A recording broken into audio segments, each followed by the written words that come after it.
अस्सलाम वालेकुम एवरीवन। आज मैं फाइनली काफ़ी अरसे बाद Huawei Y9s का रिव्यू करने वाला हूँ, क्योंकि मैंने सोचा अनबॉक्सिंग तो आपने प्रोबेबली देखी ली होगी, लेकिन रिव्यू उन लोगों के लिए जो कि वाकई में डिवाइस परचेज़ करने का सोचे, मैंने कहा उनके लिए डिसीजन लेना आसान हो जाए। क्योंकि Huawei Y9 2019 प्राइम आपको याद होगा, काफ़ी अच्छी सेल, उसने काफ़ी अच्छे पॉजिटिव रिव्यूज़ थे और मेरा ख्याल है Huawei की लास्ट ईयर से अब तक सबसे ज़्यादा सेल होने वाली डिवाइस Y9 प्राइम 2019 जो कि पॉपअप जिसमें फ़र्स्ट टाइम इंट्रोड्यूस किया था Huawei ने, वही थी। और ये मेरे ख्याल से उसी का एक थोड़ा सा अपग्रेडेड वेरिएंट आप कह सकते हैं, क्योंकि इसके अंदर मैंने जितना फील किया, मुझे फर्स्ट डिफरेंस जो इसके अंदर डिज़ाइन में फील हुआ है दैट इज़ फिंगरप्रिंट सेंसर। और कैमरा पॉइंट ऑफ व्यू से थोड़ी सी अपग्रेडेशन मुझे लगी है, और ऑब्वियसली रैम और रोम इसके अंदर उससे ज़्यादा है काफ़ी। उसके अंदर 64 GB वेरिएंट था, इसके अंदर 128 GB वेरिएंट आपको मिल रहा है along with 6 GB RAM, which is a huge difference. और जिसकी वजह से इसके अंदर परफॉर्मेंस पॉइंट ऑफ व्यू से मैंने देखा काफ़ी ज़्यादा स्मूथ एक्सपीरियंस है। So yes, one thing for sure, review शुरू होने से पहले मैं आपको बता देता हूँ कि ये डिवाइस मार्केट में बहुत अच्छा परफॉर्म करने वाली है। अच्छा, और one thing I like about Huawei phones is के ऑल्दो आपको भी लगता होगा कि कंपेरेटिवली आजकल जो ब्रांड्स आ रहे हैं उनसे थोड़ी सी प्राइसेस इनकी हाई होती हैं, लेकिन फिर वही बात है कि फैक्ट है कि Huawei की रीसेल वैल्यूज़ भी काफ़ी ज़्यादा होती है, क्योंकि कंपेरेटिवली जो दूसरे ब्रांड्स हैं आजकल आ रहे हैं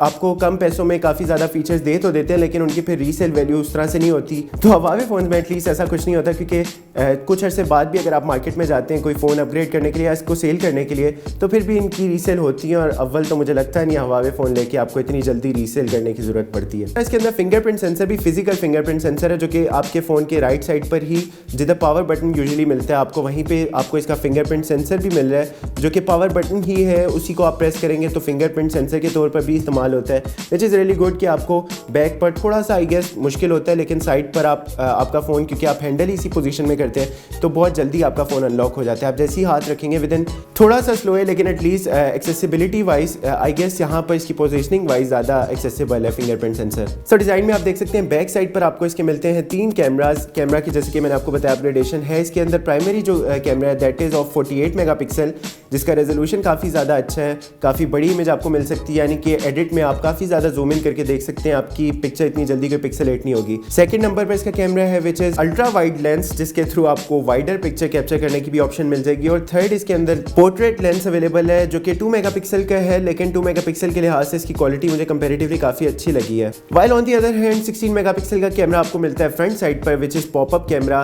और पॉपअप की स्पीड तकरीबन मुझे बराबर ही लगी है, जो कि थोड़ी सी इंप्रूव की जा सकती थी। थोड़ा सा स्लो है इसका रिस्पॉन्स, लेकिन ठीक है, क्वालिटी अच्छी है कैमरे की।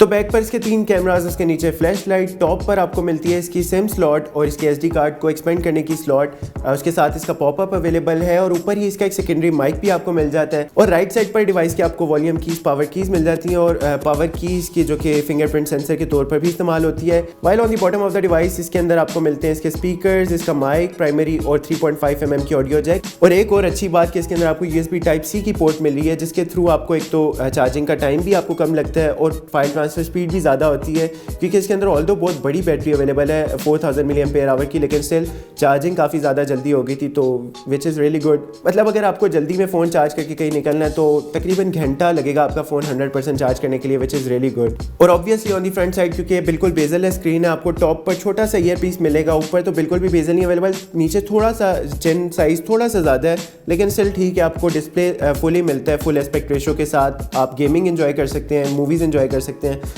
सो चिपसेट डिवाइस में आपको मिल रहा है हाई सिलिकॉन किरिन का 710F, और इसके साथ GPU का चिपसेट अवेलेबल है Mali G51 का, जो कि आई गेस बराबर ही है Huawei Y9 2019 के अंदर जो आपको मिल रहा था, लेकिन परफॉर्मेंस अलबत्ता इसके अंदर मुझे काफ़ी बेटर लग रही है उससे, क्योंकि मे बी रैम डिफरेंस की वजह से Antutu की परफॉर्मेंस भी आप देख सकते हैं, और PUBG की परफॉर्मेंस भी कंपेरेटिवली बेहतर है।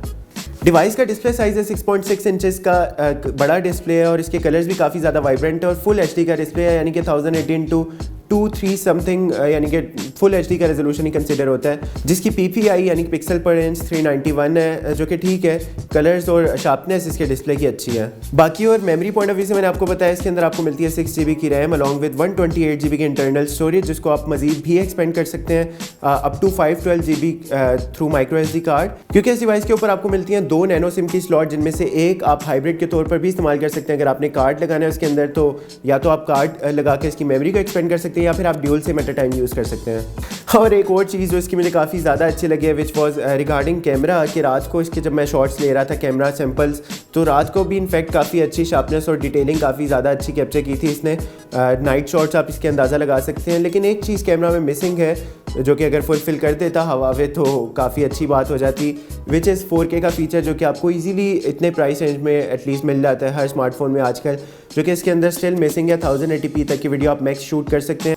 और बाकी battery backup point of view से भी स्मार्टफोन में ऑल दो 4000 mAh की बैटरी है जो कि काफ़ी लॉन्ग लास्टिंग, और हवावे की बैटरीज़ का मैं बहुत बड़ा फ़ैन हूँ क्योंकि हवावे की बैटरीज़ काफ़ी लॉन्ग टाइम के लिए आप रन कर सकते हैं, मतलब 1.5 दिन तो आप बहुत इजीली निकाल सकते हैं। इवन मल्टीटास्किंग गेम्स मल्टीमीडिया के साथ आप 1.5 दिन आराम से निकाल सकते हैं।